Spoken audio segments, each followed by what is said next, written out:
తెలంగాణలో జరిగిన మూడవ దశ పంచాయతీ ఎన్నికల్లో కాంగ్రెస్ పార్టీ మద్దతుదారులు తమ సత్తా చాటారు. తొలి మలిదశ ఎన్నికల్లో హస్తం పార్టీ మద్దతుదారుల హవా కొనసాగగా మూడవ దశలోనూ పైచేయి సాధించారు. మొత్తం 4158 స్థానాల్లో 2000కు పైగా సర్పంచ్ స్థానాలను కైవసం చేసుకున్నారు. కామారెడ్డి, నిజామాబాద్, భద్రాద్రి కొత్తగూడెం, హనుమకొండ, జగిత్యాల, మహబూబ్ నగర్, నల్గొండ జిల్లాల్లో అత్యధిక స్థానాలను కాంగ్రెస్ మద్దతుదారులు కైవసం చేసుకున్నారు. ఇప్పటి వరకు కాంగ్రెస్ పార్టీ ఏకగ్రీవాలతో కలిపి 2000కు పైగా గెలుపొందగా బీఆర్ఎస్ 1000, బీజేపీ 200, ఇతరులు 450 మంది సర్పంచులుగా గెలుపొందారు. కొన్ని ప్రాంతాలలో ఇంకా కౌంటింగ్ కొనసాగుతోంది.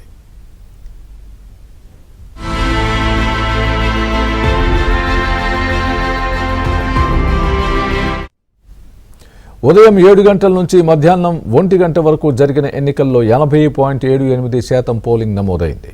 అనంతరం కట్టుదిట్టమైన భద్రత మధ్య కౌంటింగ్ ప్రారంభించారు. మూడో దశ ఎన్నికల కోసం 182 మండలాల్లో మొత్తం 4159 గ్రామ పంచాయతీలకు నోటిఫికేషన్ వెలువడగా అందులో 11 సర్పంచ్ పదవులకు నామినేషన్లు దాఖలు కాలేదు. 394 పదవులు ఏకగ్రీవమయ్యాయి. 2 జీపీలలో ఎన్నికలపై న్యాయస్థానం స్టే విధించింది. మిగిలిన 3752 సర్పంచ్ పదవులకు పోలింగ్ జరిగింది.